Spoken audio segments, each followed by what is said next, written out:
Good morning. Sorry, good afternoon.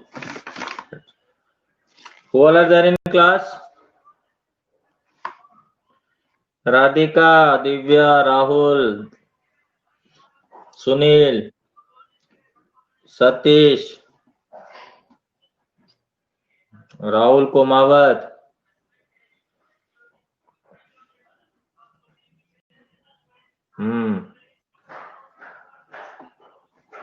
Satish.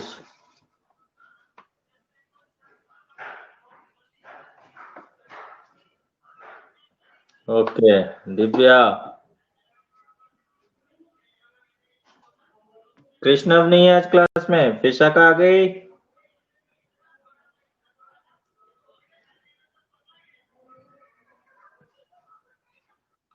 Okay. Good afternoon.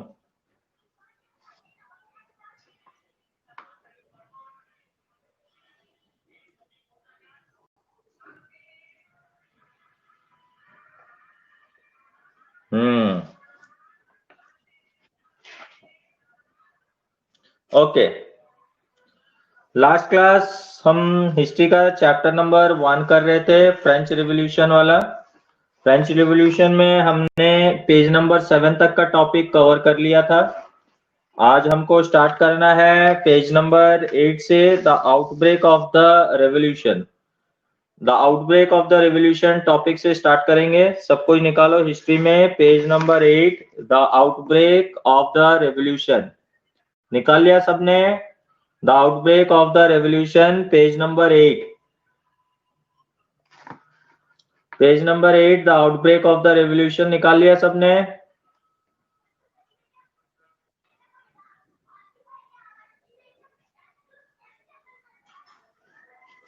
Okay. Now see, outbreak of the revolution में Louis XVI had to increase taxes for reasons we have learnt in the previous section. How do you think he could have gone about doing this? In France of the old regime, the monarch did not have the power to impose taxes according to his will alone. Rather, he had to call a meeting of the States General, which would then pass his proposals for new taxes. The States General was a political body to which the three states sent their representatives. However, the monarch alone could decide when to call a meeting of his body. The last time it was done in 1614. तो last class में हमने पढ़ा कि Lewis 16 जब king बने France के, तो उन्होंने फ्रांस का खजाना पूरा नेशनल ट्रेजर जो था वो खाली पाया, और इतनी बड़ी army, country, schools, hospitals, colleges, universities, army maintain करने के लिए जो गवर्नमेंट को पैसा चाहिए था, उसकी वजह से उन्होंने क्या किया, टैक्सेशन बहुत ज्यादा बढ़ा दिया. दूसरा जो इशू था कि टैक्सेशन जो था वो सिर्फ थर्ड स्टेट यानी पीजेंट, फार्मर्स, लेबर्स, इनको ही पे करना था. तो दैट वाज अनदर रीजन. जो नोबल्स, क्लर्गी लोग थे, इन पर कोई टैक्सेशन नहीं था, और सिर्फ जो ये पुअर पीजेंट्स थे इन पर ही टैक्सेशन लेविड था. तो ये एक रिवॉल्यूशन का कारण बना. इसमें एक इशू और भी है कि किंग, मोनार्की में भी किंग अपने मनमर्जी के हिसाब से टैक्स नहीं बढ़ा सकता.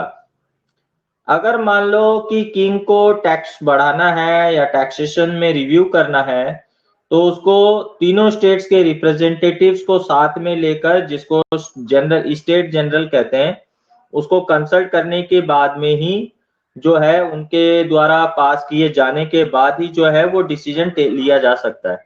अब लुईस 16 ने ऐसा कुछ भी नहीं किया. लुईस 16 जो था उसने खुद अपने मन से टैक्सेशन बढ़ा दी उसने. तो इस तरीके से उसने रिप्रेजेंटेटिव्स को या जनरल स्टेट बॉडी जो होता था उसको अपने साथ में नहीं लिया, जो कि एक देखा जाए तो मोनार्कियल पॉलिसी के भी खिलाफ है. मोनार्की में भी इस तरीके के जो इश्यूज है वो नहीं होते. On 5th May 1789, Louis XVI came together an assembly of the States General to pass proposals for new taxes. A representative hall in Versailles was prepared to host the delegates. The first and second states sent 300 representatives each, who were seated in rows facing each other on two sides, while the 600 members of the third state had to stand at the back. The third state was represented by its more prosperous and educated members. Peasants, artisans, and women were denied to entry to the assembly. However, their grievances and demands were listed in some 3,000 letters which the representatives have brought with them. तो मई 1789 में Lewis 16 ने जो monarchy का एक process होता था उसके तहत उसने रिप्रेजेंटेटिव्स को बुलाया. जो फर्स्ट और सेकंड स्टेट्स के रिप्रेजेंटेटिव थे वो करीबन 300 लोग थे जिनको फ्रंट रो में सीट्स में बाकायदा बैठाया गया. लेकिन जो थर्ड स्टेट था, जो पीजेंट्स का ग्रुप था, जो आर्टिसंस का ग्रुप था, उनके करीबन जो है 600 मेंबर्स थे, उनको बैठने की जगह तक नहीं दी गई. वो लोग जो थे बाहर खड़े थे और उन्होंने अपने जो विमेन्स थे उनको बिल्कुल बाहर ही रख दिया गया था. उनको असेंबली के अंदर एंट्री नहीं थी. और ये जो थर्ड स्टेट के जो है रिप्रेजेंटेटिव्स जो है वो लोगों की ग्रीवियंसेस यानी प्रॉब्लम्स को जो है वो लेखा जोखा पूरा लेकर आए थे लेटर्स के द्वारा. जो करीब करीब जो है 40,000 लेटर्स ऐसे थे, लेटर्स ऑफ ग्रीवियंसेस, जिनमें उनकी प्रॉब्लम्स और उनकी इश्यूज के बारे में मेंशन थे. और ये रेस्पॉन्सिबिलिटी दी गई थी थर्ड स्टेट के रिप्रेजेंटेटिव्स को कि वो जब असेंबली में जाए तो इसको किंग के सामने में प्रेजेंट करे और उनकी प्रॉब्लम्स के बारे में जो है वो थॉरली या डिटेल में जो है उसको बताए और उसको अवगत कराए. Voting in the States General in the past had been conducted according to the principle that each state had one vote. This time too, Louis XVI was determined to continue the same practice, but members of the third state demanded that voting now be conducted by the assembly as a whole, where each member would have one vote. This one of the democratic principles put forward by philosophers like Rousseau in his book, The Social Contract. When the king rejected the proposals, members of the third walked out of the assembly in the protest. जैसा कि monarchy में अक्सर होता है कि first और second state को जैसे प्रिविलेज दी जाती है, तो फर्स्ट और सेकंड स्टेट को उस तरीके से प्रिविलेज दी गई. और जो किसानों के जो ग्रीवियंसेस थे, जो प्रॉब्लम्स थे, उन पे कोई विचार नहीं किया गया, ना ही उनके ग्रीवियंसेस या प्रॉब्लम्स के बारे में सुना गया. और जो है इस तरीके से जो है उन लोगों को जो इतने सारे ग्रीवियंस लेकर गए थे और इश्यूज लेकर गए थे किंग्स के साथ में डिस्कस करने के लिए, अपने प्रॉब्लम्स बताने के लिए, उनको खाली हाथ ही लौटना पड़ा. और no one heard about their grievances and no one cared about their grievances. So in this way जो है वो लोग निराश होकर लौटे और उसके बाद उनके पास अल्टीमेटली कोई रास्ता नहीं बचा. इसीलिए वो लोग जो है प्रोटेस्ट पे उतर गए. वो लोग इसका विरोध कर रहे थे, इन चीजों का विरोध कर रहे थे, इन चीजों का प्रोटेस्ट कर रहे थे. तो इस तरीके के जो है इश्यूज हुए. The representatives of the third state viewed themselves as spokesmen for the whole French nation. On 20th June, they assembled in the hall of an indoor tennis court in the grounds of Versailles. They declared themselves a national assembly and swore not to disperse till they had drafted a constitution for France that would limit the powers of the monarch. They were led by Mirabeau and Abbassies. Mirabeau was born in a noble family but was convinced of the need to do away with a society of feudal privilege. He brought out a journal and delivered powerful speeches to the crowds assembled at Versailles. तो इन लोगों के बहुत बड़े तादाद में, ये जो third state के लोग थे, ये बहुत बड़े तादाद में जो है वर्सेल्स में इकट्ठा हुए. और वर्सेल्स में इकट्ठा होकर जो है इन्होंने एक बहुत बड़ा गैदरिंग की कि हम तब तक आंदोलन करेंगे और हम यूनाइटेड रहेंगे जब तक हम थर्ड स्टेट के लोगों को, पीजेंट्स को जो है उनके प्रॉपर राइट्स ना उनको दिला दें. और जो है इस ग्रुप को लीड कर रहे थे दो लीडर्स. उनके नाम था एक तो मिराबियो एंड एबिसीज. मिराबियो एंड एबिसीज जो थे ये दो लीडर्स थे जो एक नोबल फैमिली से बिलोंग करते थे, एक अच्छे फैमिली से बिलोंग करते थे. लेकिन वो समझते थे कि ये थर्ड स्टेट्स, ये प्रॉब्लम्स की क्या है, इन फार्मर्स की प्रॉब्लम क्या है. जब इनके पास प्रॉपर खाने को नहीं है तो वो टैक्सेशन इतना कहाँ से देंगे. और इनको भी इक्वल राइट्स मिलना चाहिए, समान अधिकार मिलना चाहिए. इन चीजों की जो है वो इन बात को समझते थे और इन्हीं उनके हक दिलाने के लिए जो है वो उस मूवमेंट को लीड कर रहे थे.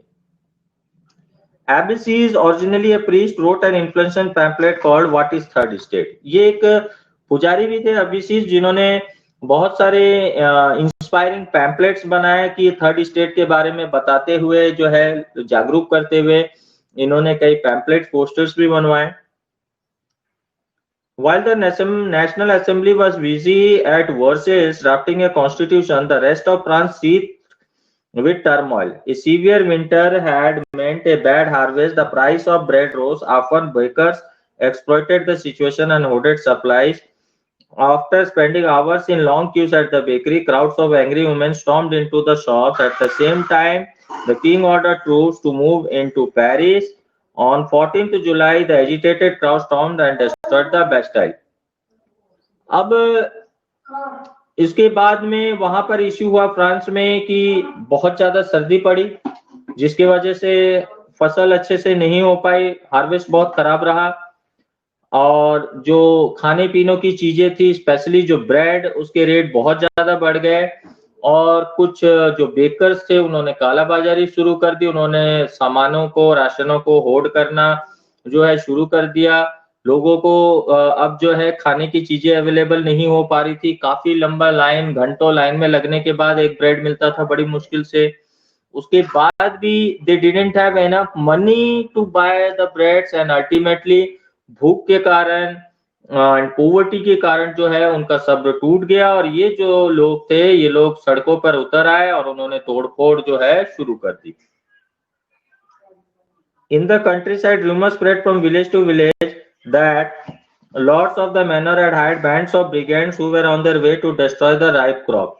Caught in a frenzy of fear, peasants in several districts seized hoes and pitchforks and attacked Chatuels. They looted, hoarded grain, and burned down documents containing records of manorial dues.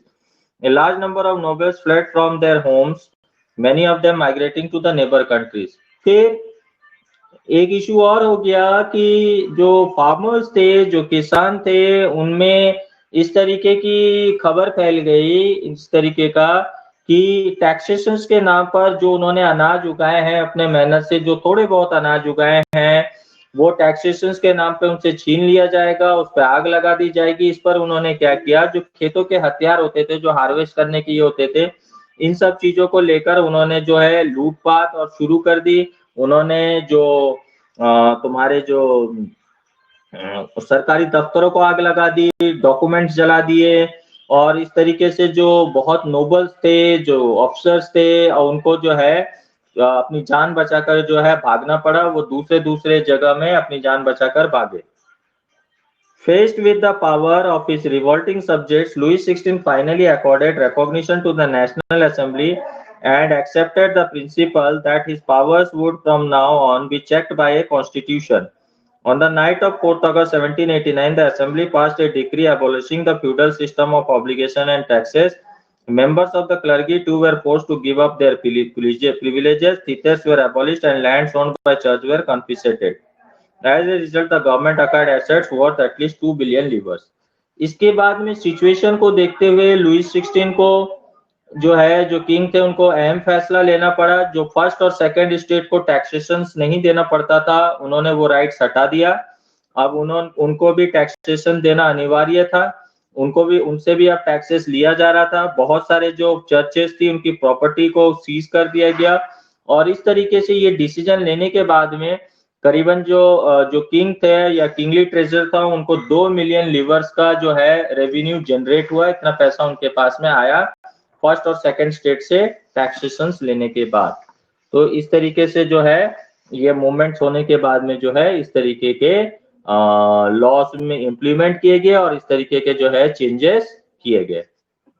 Clear है सबको यहाँ तक? किसी को कोई doubt? Any doubt? Anyone has any doubt? कुछ पूछना है किसी को?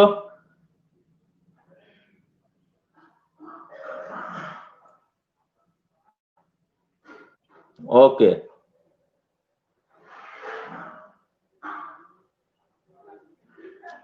ठीक है, अच्छी बात है, good.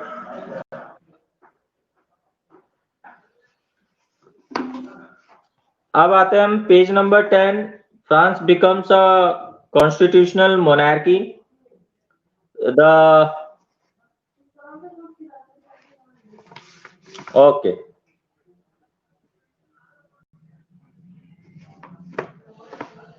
France becomes a constitutional monarchy, page number 10. The National Assembly completed the draft of the Constitution in 1791. Its main object was to limit the powers of the monarch. These powers, instead of being concentrated in the hands of one person, were now separated and assigned to different institutions. The legislature, executive, and the judiciary. This made France a constitutional monarchy. Explains how the new political system. इस decision के बाद में न केवल Louis 16 first और second state से taxations लेने लगी।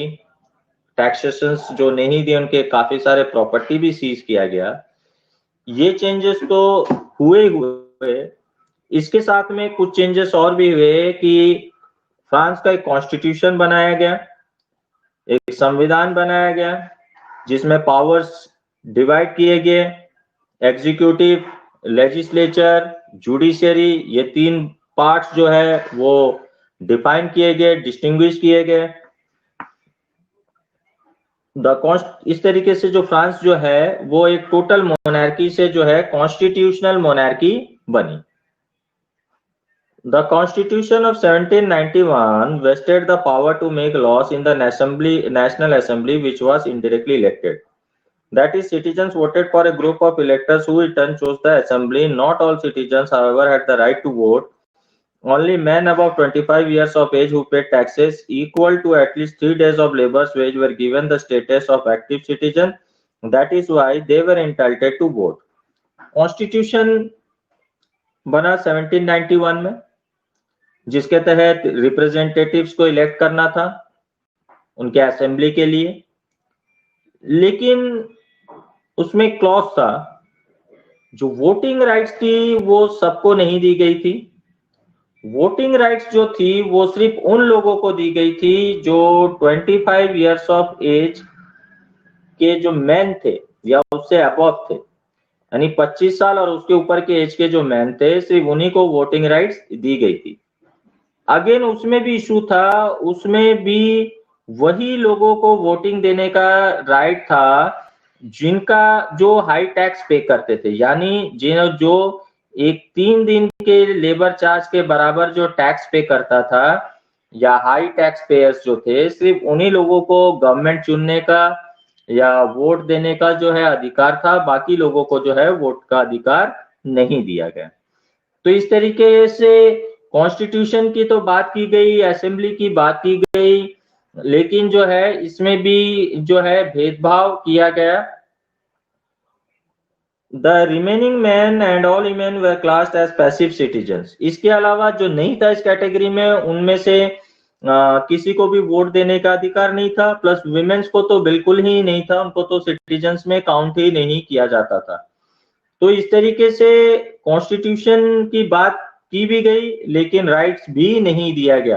तो हम देख सकते हैं कि मोनार्कियल कॉन्स्टिट्यूशन में किस तरीके से जो है लोगों को कॉन्स्टिट्यूशन के नाम पर एक भ्रम में रखा गया और प्रॉपर राइट्स भी उनको जो है वो दिया नहीं गया। To qualify an elector and then as a member of the assembly, a man had to belong to the highest brackets of taxpayers. और इसमें जो रिप्रेजेंटेटिव्स है, जो वही लोग चुने जाएंगे या वही लोग नॉमिनेट कर सकते हैं जिनकी गिनती जो है हाईएस्ट टैक्स पेयर में होता है। The persons who are considered to be the highest tax payers only they will be nominated for the members of the assembly. तो इस तरीके से जो थे इश्यूज रखे गए। The Constitution began with a declaration of rights of man and citizen. Rights such as right to life, freedom of speech, freedom of opinion, equality before law were established as natural and inalienable rights. That is, they belong to each human being by birth and could not be taken away. It was duty of the state to protect its citizens naturally.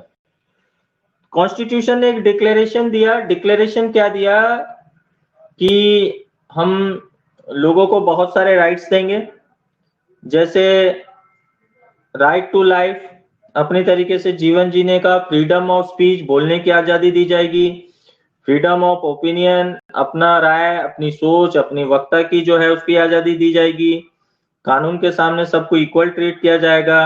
तो ये natural जो rights हैं, ये माना जा रहा था कि ये नेचुरल राइट्स है जो इंसान के पास में बाय बर्थ होता है और इसको छीनने का अधिकार किसी को नहीं होता है। तो इस तरीके से जो है कंसीडर किया गया कि लोगों को जो है ये राइट्स जो है वो दी जाएंगी।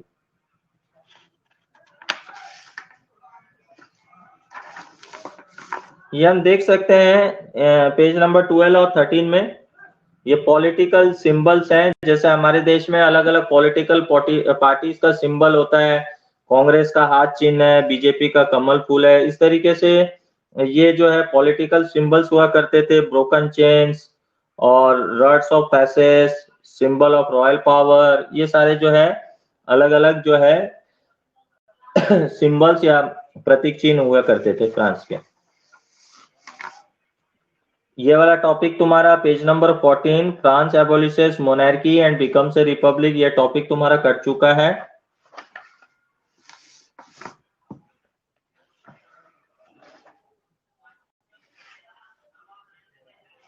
ये भी कट चुका है। Did women have a revolution, page number 18, 19।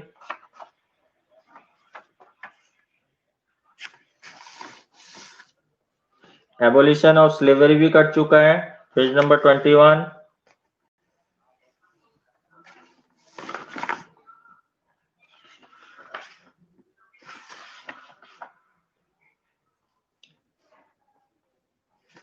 खाली ये लास्ट वाला टॉपिक शायद आ रहा है, the revolution and everyday life, ये आ रहा है कि ये भी कट चुका है, देखना एक बार। The revolution and everyday life भी मेरे ख्याल से कट चुका है।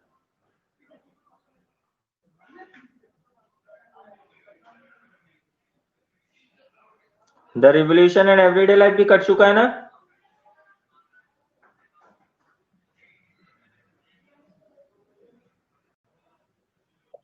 यस।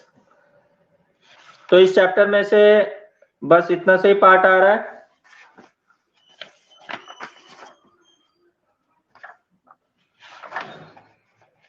इस वाले पार्ट में से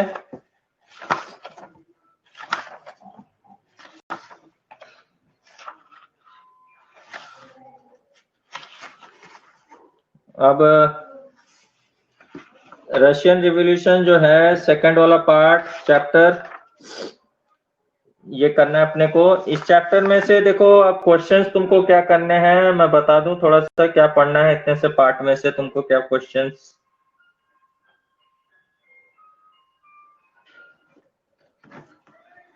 एक दो क्वेश्चंस लिख लो ये वाले पार्ट में से, जितना इस पार्ट में से क्या क्वेश्चंस आ सकते हैं।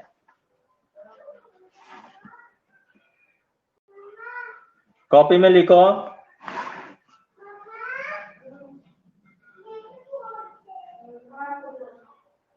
इसमें लिखो, क्वेश्चंस लिख लो। इस वाले पार्ट में से देखो क्वेश्चंस एक तो लिखो।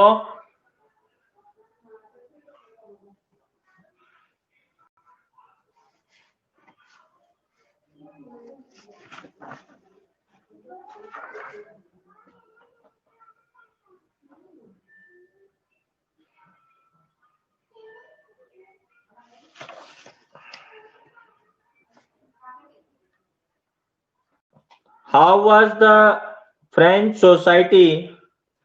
Question लिखो।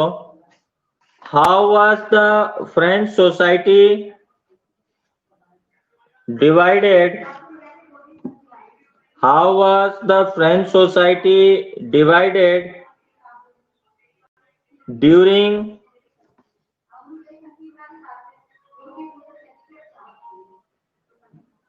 the late 18th century?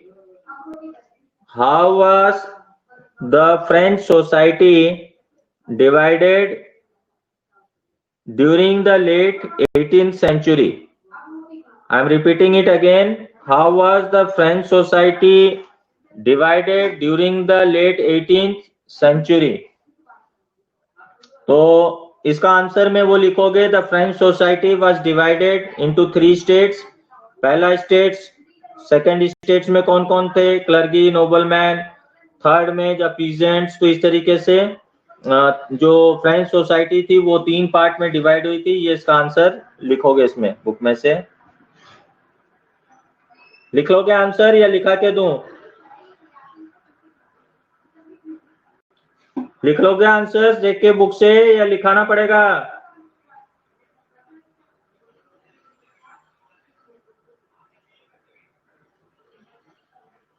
खुद से लिख लोगे इसका आंसर बुक में से या लिखाऊं? कर लोगे? मनीष कर लेगा? मनीष, राहुल खुद से कर लोगे? ओके, चलो अच्छी बात है। नेक्स्ट क्वेश्चन लिखो।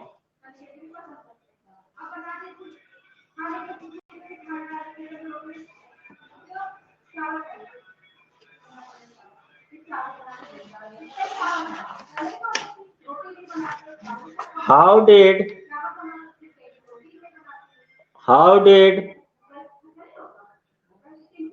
Louis XVI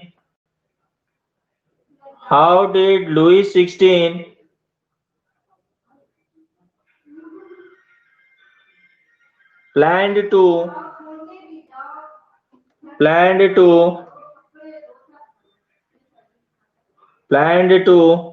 meet the expenses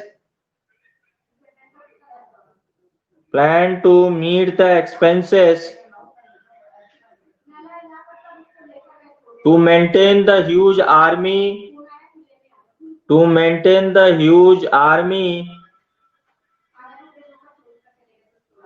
and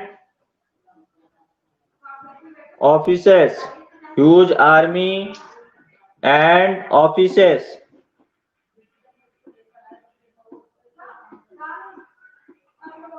Question mark. Why do you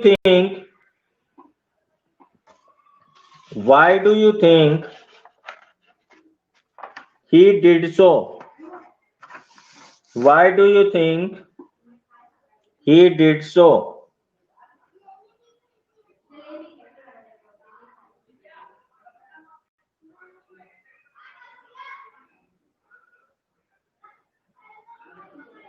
next question लिखो। Who were the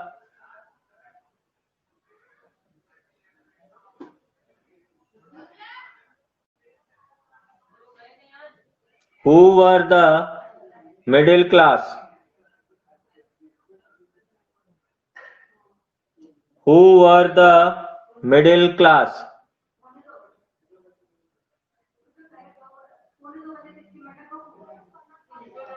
Who were the middle class?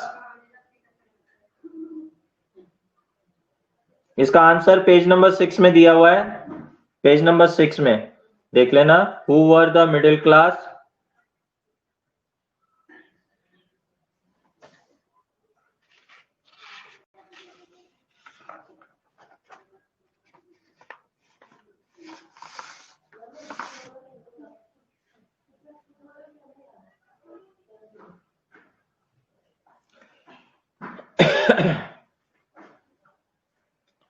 Next लिखो। What were the reasons for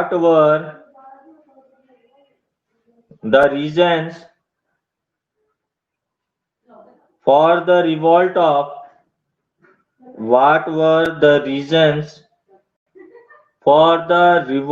of the third estate? What were the reasons for the revolt of the third estate? इसका answer जो है page number 8 और 9 में दिया हुआ है। लिख लो, पेज नंबर 8 और 9 में इसका आंसर है। Page number 8 and 9।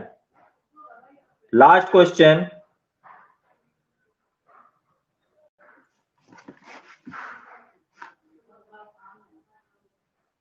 What were the changes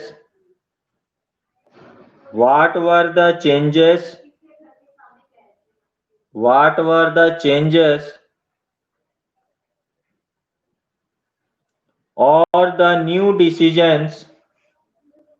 What were the changes or the new decisions taken by Louis XVI? Taken by Louis XVI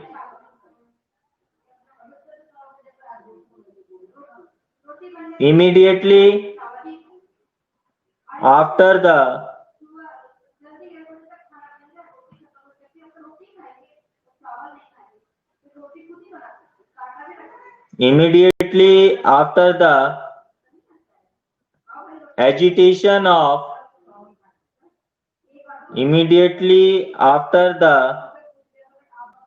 agitation of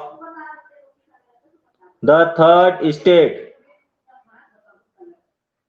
Immediately after the agitation of the third state. इसका answer page number 9 और 10 में दिया हुआ है। Page number 9 और 10 में answer दिया हुआ है। ये जो लुई 16 ने डिसीजन लिया कि उसके बाद में जो फर्स्ट एंड सेकंड स्टेट है उनको भी टैक्सेशन पे करना पड़ेगा। एंड ये दिया हुआ है लास्ट में page number 30 were abolished and lands owned by church were confiscated. As a result, the government acquired assets worth at least 2 billion livres. तो ये वाला जो है आंसर तुमको लिखना है। So that's it from this chapter. Next class में हम स्टार्ट करेंगे the Russian revolution. That's it for today. Thank you. Have a nice day. कल हम मिले नहीं थे। Belated Merry Christmas to all of you.